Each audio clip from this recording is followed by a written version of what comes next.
So, kumusta mga kanoysi? Welcome back sa ating YouTube channel, Pilipinesis. So, ngayong araw, another update na naman tayo. Patungkol na naman uli kay Mayor Alice Go. Siyempre, the one and only mayor ng Bamban, di ba? Na-viral, na viral. So, yun, from Kasaysayan, Pinoy. So, meron itong pamagat na nagulat ang mga pulis sa kanilang natagpuan sa mga address ng bahay at negosyo ni Mayor Alice Go. So, yan yung panonorin natin, guys. So, again, bago natin simulan, Kasaysayan Pinoy, suportahan nyo yan. Tapos syempre, kung trip nyo ng mga ganitong reaction video may kasama kayo manood, huwag nyo na rin kalimutang suportahan yung YouTube channel natin, Filipino IC. So hindi na natin to patatagalin pa. Simulan na natin, baka agkawin pa ng China. Again, ang title ng video ito, nagulat ang mga pulis sa kanilang natagpuan sa mga address ng bahay at negosyo ni Alice Go. So ano kaya yan, men?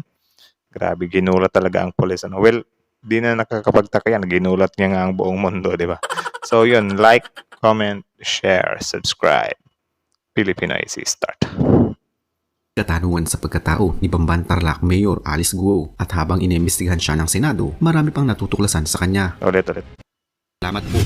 Maraming katanungan sa pagkatao ni Bamban Tarlac Mayor Alice Guo at habang inimbestigahan siya ng Senado, marami pang natutuklasan sa kanya. Isa sa mga bagong natuklasan sa kanya ay ang napakarami nitong sasakyan. Lumalabas na 16 na sasakyan ang nakarehistro kay Guo. 16? Grabe Dami na. Sinabi ni Senador Risa Hontiveros, chairperson ng Senate Committee on Women, Children, Family Relations and Gender Equality, mayroon itong sports utility vehicles, pickup trucks, closed van at dump trucks at mayroon ding helicopter. Ipinakita sa pagdinig ang larawan ng McLaren 620R na ginamit umano ni Guo sa isang car show noong Disyembre 11, 2023. Gusto ko rin maging simpleng tao pero may helicopter. Ganun kasimple. Nagkakahalaga umano ito ng 16.7 million pesos. Yan din, no? Itinanggi naman ni Guo na pag-aari niya ang McLaren. Hiniram lang daw niya ito sa mayor ng Concepcion sa probinsya pa rin ng Tarlac. Marami raw sa kanyang mga sakyan ang binenta na niya dahil buy and sell ang kanyang negosyo. Binanggit niya ang West Cars na kanyang negosyong buy and sell. Incorporate. So kung buy and sell yung business niya, possible na sa kanya din yun ano. Kasi buy and sell siya So in love with cars talaga siya. Or hindi din natin alam. Or siguro passion niya lang yun. Ewan? Editor daw siya ng West Cars. Mayroon din siyang piggery, meat shop, farms at embroidery. Nagmamayari rin siya ng helicopter na binenta na rin niya. Wow. Habang tumatagal, lalong nagiging mahiwaga ang pagkatao ni Guo. Unang sinabi ni Guo na pinanganak lamang siya sa bahay, walang birth certificate, walang school records, hindi kilalang kanyang ina, walang kapatid at lumaki sa piling ng ama na may mga alagang baboy. Subalit nang muli siyang gisahin, sinabi Parang yung sentence ba? Lumaki sa piling ng ama na may kasamang baboy. Sinabi niya na ang kanyang ina ay kasambahay at naanakan ng kanyang amang Chinese. Nako. Nang tanungin ni Hontiveros kung bakit hindi agad nito sinabi na siya ay anak ng kasambahay, sagot ni Guo, ayaw daw niyang ungkatin pa iyon dahil personal na raw iyon. Parang ano yun men ano? Kasi 'di ba, kaya nga tinatanong ka kasi nakakapanduda na yung pagkatao mo. Baka nga yun pa yung some kind sa iyo tawag diyan. Sasalba sa iyo, 'di ba? Bakit mo pa yun na ikakahiya? Unless nagiging lang talaga, nag-act safe ka lang nung una, 'di ba? Pero yun again, hindi pa natin alam yung buong pangyayari dito kasi ongoing pa naman yung investigation, 'di ba? So hintay-hintay lang tayo. Tuklasan din na may dalawang kapatid si Guo at lagi niya itong kasama sa pagbabiyahe sa abroad. Taliwas sa sinabi nitong wala siyang kapatid. Nalaman din na madalas ding magbiyahe sa China ang ama nito. Marami pang kaduda-duda sa pagkatao ni Guo at posibleng may mga mahuhukay pa sa mga susunod na pagdinig. Sa issue ng kanyang mga sakyan na pinagbenta na umano niya, dapat tanungin ng Bureau of Customs ukol dito. Pinuntahan din ng mga otoridad ang itinuturong address ni Mayor Alice Go sa kanyang umunong tirahan at mga business address. Ang mga address na ito ang kanyang ibinigay sa panahon ng hearing nito sa Senado. Unang tinunto ng sinasabing lokasyon ng negosyo ng kanyang pamilya sa Valenzuela City, subalit laking gulat nila nang maabutang sarado ito at nakakandado ang gate ng naturang establishmento. Grabe na, syempre, close na yan. Baka may matuklasan pa dyan Or siguro, since na-issue nga sila, kaya nila ikinose, Kasi syempre, baka dumugin sila ng tao doon or baka pagtanong-tanongin yung mga trabahante doon, di ba? So, ang tamang gawin talaga nila, close lahat para, tawag dyan, napi-filter yung, halimbawa ganyan, yung media, yung police, diba? Bale, doon na lang dadaan muna sa attorney bago sa kanila. Usap ang isang lalaki sa naturang address at sinabi nitong siya umano ang totoong nagmamay-ari ng bahay. At ayon pa sa kanya, hindi umano niya kilala ang kontrobersyal ngayong mayor na si Alice Guo. Naku. Ayon pa sa hindi nagpakilalang lalaki ay 3 beses nang nagkaroon ng house numbering sa lugar. Ikaklaro ko lang po, yung 58 na pinupuntahan nyo is not the original 58, number 58. So, naka 3 times na kaming palit ng number. Sa ngayon ay natatakot Grabe ang naman. lalaki na ito at ang kanyang pamilya dahil tila nadadawit ang kanilang sariling bahay sa mga isinisiwalat ni Guo. Nalalagay din umano sa pelikula Totoo ba to, Min? Gumagamit sila ng ibang address? Grabe, nakakapangilabot yun, Min. Halimbawa ganyan, controversial yung tao. Tapos, hiningan siya ng address ngayon. Tapos yung address mo yung ilalagay. Magugulat ka na, sino ba yung taong yan?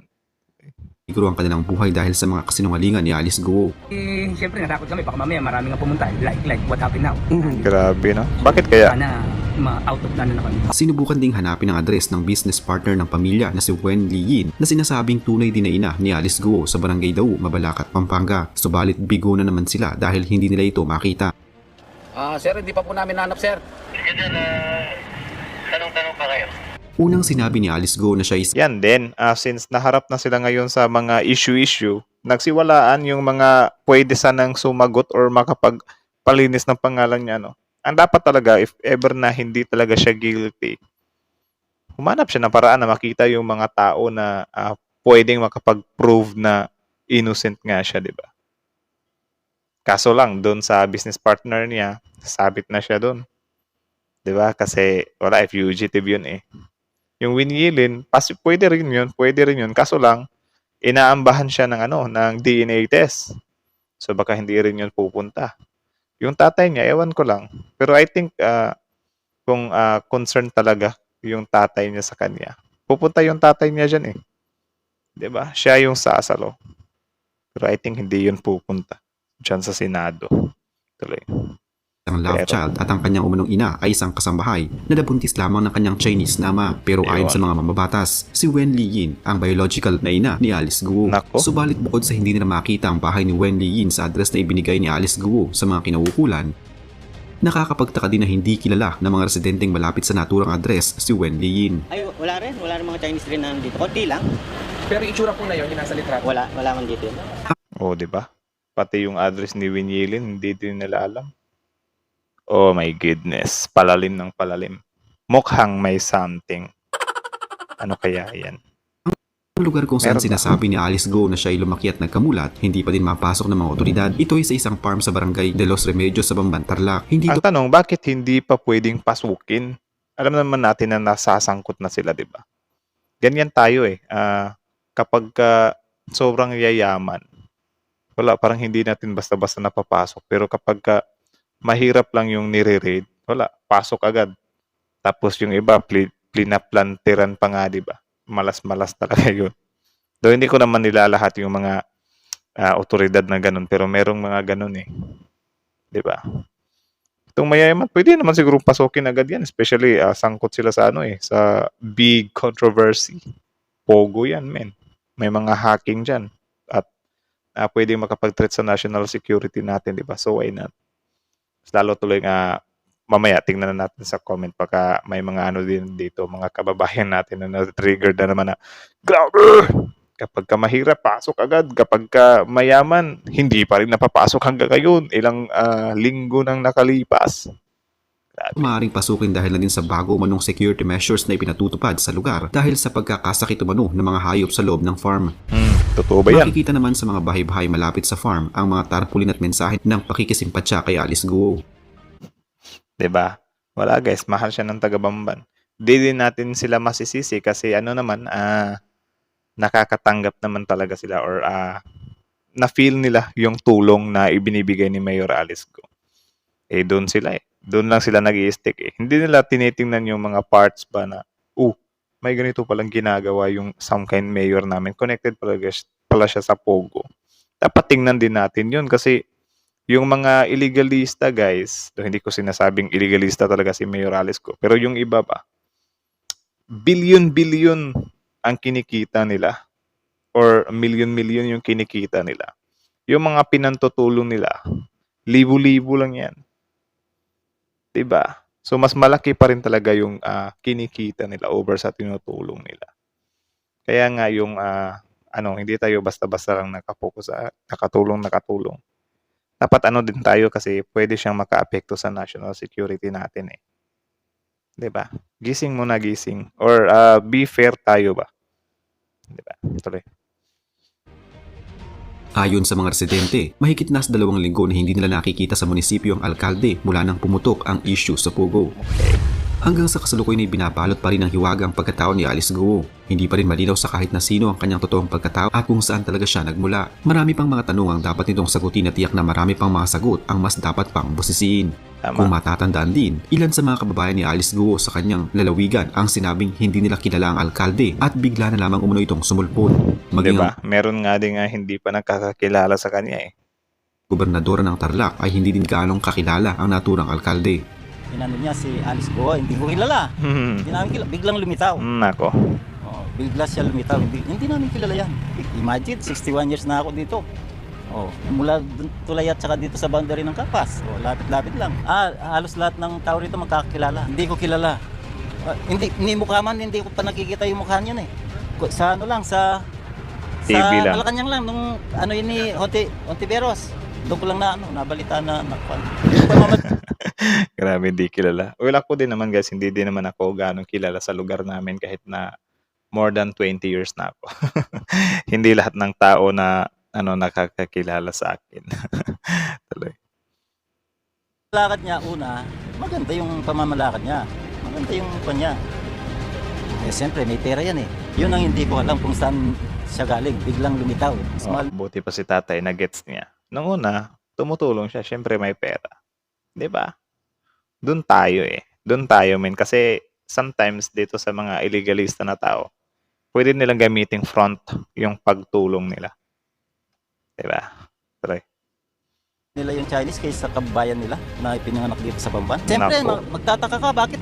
Nung akong sinilang na ako nagkaroon na ako ng 1 taon lang, may birth certificate na ako eh. Kahit yung tatay, Galit hindi na ko sa rin kilala tatay. eh. Dapat magpakilala ka muna bago ka habol ng di ba? Umpisa sa konsyal, kapitan, ganyan. Kaso biglang mayor. Iniisip ko, Automatic. sino ba yung Alice Go na yun? Sabi ko, wala akong alam na Alice Go. I know her as a mayor. Ilan kaya yung niya dyan, some kind gift sa mga voters? Gift? Hindi ko alam kung meron bang some kind gift. And most of our engagement are, of course, work-related. She was introduced to me when she was seated as mayor na siguro mga a few months later, 6-8 months later. by, Tinanggi her din ng gobernador. candidate ng party namin who ran against her is part of her ex-officio niya sa council. So sila yung naglapit and because she has proven that she works well, for the first time, the municipality won an SGLG award and the people love her. So we welcomed her. She joined the party sometime third quarter of last year. I know her because she became a mayor. The council brought her to me months later, di ba? And said na she's doing well. So, ini-review ko naman, well loved by the community. She's been working hard. First time in her administration na nakatanggap ang kanyang bayan ng SGLG. So, Tinanggi ni Gov. Di din kilala ni Gov eh. Samantala, noong isang araw lamang, lumantad ang dating konsultant ni Bamban Mayor Alice Guo na si Nancy Gamo para Yan itanggi din. ang napaulat na isang Chinese national ang tunay na ina ng alkalde. Ayon kay Gamo, ang babaeng natag bilang ina ni Mayor Guo na si Lin Wenyi ay partner lamang umano ng kanyang ama at isa sa incorporator sa kanyang korporasyon. Nakita na rin umano ni Gamo si Lin ng personal sa tuwing nagpapapirma ito ng Articles of Incorporation. I think yung yung claim niya na para sa kanya hindi niya kilala kasi 2012 pa daw siya, 'di ba? Na nandoon na. I think hindi na yun valid para sa hindi valid siya pero hindi siya ganun kalakas na proof na maniwala talaga yung taong bayan. Ang paniniwala ng taong bayan dito, DNA test talaga para magkaalaman, 'di ba? Kasi kung sasabihin mo na hindi niya nanay yan, of course, magda-doubt pa rin yung taong bayan kasi nga nandyan ka sa poder nila eh. 'Di ba? Bale sila yung some kind close mo. So of course, din talaga. So para kung gusto niyo na na hindi talaga pagdudahan ng taong bayan na hindi niya nanay yan, edi DNA. 'Di ba? Tuloy. Sinabi din ni Gamo na nagtrabaho siya kay Mayor Guo sa loob ng mahigit 10 taon mula noong taong 2012. Yeah, 2012 May pa. kaugnayan sa mga business transactions kahit noong bago pamahalal na alkalde ang Bamban. May kaugnayan sa mga business transactions kahit noong bago pamahalal na alkalde ng Bamban si Guo. Nilinaw naman ito na voluntaryo siyang lumantad at hindi siya diniktahan ng kampo ni Mayor Guo. Handa din naman siyang dumalo sa pagdinig sa Senado kaugnay sa kaso ng alkalde kung kinakailangan. Matatandaan nga na una ng pinangalanan ni Senador Sherwin Gatchalian ang isang Lin Wenyi na ipinakilala daw bilang ina ni Guo sa Valenzuela City kung saan dati ay may negosyo ang pamilya nito. Taliwasaan niya ito sa testimonya ng alkalde ng Bamban na ang kanyang ina ay isang Pinay na kasambahay. Naku po. Isinawalat naman ni Senador Risa Hontiveros noong Huwebes ang mga dokumentong nagpapakita kung saan nakatira si Lin Wenyi sa parehong address ng pamilya ni Mayor Guo. So, ayun. Yun lang naman muna mga ka-noisy. So, kita nyo naman yun mga men. Masasabi nyo dun. Again, from Kasaysayan Pinoy, supportahan nyo yan guys. Original video link in the description box below. Tapos syempre, bago nyo iwan yung YouTube channel natin, huwag nyo na rin kalimutan supportahan yung YouTube channel natin. Like, comment, share, subscribe. So, kita nyo naman yun. 'Di ba? Yung yung kay tawag dyan. Hindi, yung mga address pa pala. Grabe yun Nung puntahan, ibang tao yung nasa address. Paano nangyari yun, men? 'Di ba? Pati yung mga residente mismo ng mga address, sabi, nakakatakot yun Bahay naman namin to, pero bakit ganun? Bakit ganyan? So ano ba yan, men? May something talaga dyan. Bakit nagiging ganun yung labas ng nila, investigasyon? Parang mga fake addresses Pwede pala yun. Tapos yun si Miss si Nancy Gamo naman. Well, hindi din natin masasabi kung totoo nga ba yung sinasabi niya or hindi, di ba? Pero yun nga, kung gusto nila na na mawala talaga yung doubt ng taong bayan, syempre, talaga? Na lang, tawag dyan? DNA test. Yan, DNA test. Kasi mahirap yung, yung salita lang, words lang na, hindi, matagal ko nang kilala yan, hindi niya nanay yan, something like that. Tapos, sumulpot ka nung 2012 pa, di ba? So, of course, magdududa talaga yung taong bayan dyan kung totoo nga ba yung sinasabi mo, di ba? Though hindi naman namin alam talaga kung totoo yan o hindi, may possibility na totoo din yung sinasabi mo. Pero yun nga, sabi ko nga, hindi enough ang ngayon, yung salita-salita lang kasi ikaw na nga mismo nagsabi, 2012 ka pa lang, nandyan ka na sa kanilang, sa panig ka na ni Mayor Alice Go, di ba? So, some kind, close na kayo, di ba? So, pwedeng, yan, tignan ng tambayan yan na parang pinoprotektahan mo lang. May mga nagko-comment pa nga, di ba, na nabayaran daw. Pero, di natin alam kung totoo yan o hindi. So, hintay-hintay lang. Tignan natin yung comment ng tambayan dito. Tignan lang natin. Wait. Kaya minahal siya ng mga taga-Bamban na tapalan ng pera, lalo na yung mga sumusuporta sa kanya. Yung tumitigo na ipinanganak siya sa Bamban Tarlac, isa pa yan, natapalan ng malaking halaga. So, comment yun ni Luz. Nako, ang pa ginagawa nyo, bakit hindi nyo na i-vitay agad Tapos yung bakit hindi nila napapasok yung farm? Grabe, tatanong lang naman ako bakit hindi nila basta-basta napapasok pero kapag pobre, pasok agad. Bakit ganun? Well, ang reasons daw nila ay may something daw na mga sakit sa baboy. Pero, ewan ko, pwede naman siguro silang maggamit ng di ba, coverall or yung mga sinusuot nung pandemya, di ba, ng mga doctors, something like that. Para mapasok na ma-imbestigahan agad yung nila, farm or kung yung meron dun, di ba? So kayo, ano masasabi nyo dito guys? Comment down below. Tapos yun, pag-usapan natin yan sa comment section. So again, hanggang dito na lang muna. Thank you so much for watching. Kasaysayan Pinoy, Filipino IC. Like, comment, or subscribe. Filipino IC is out.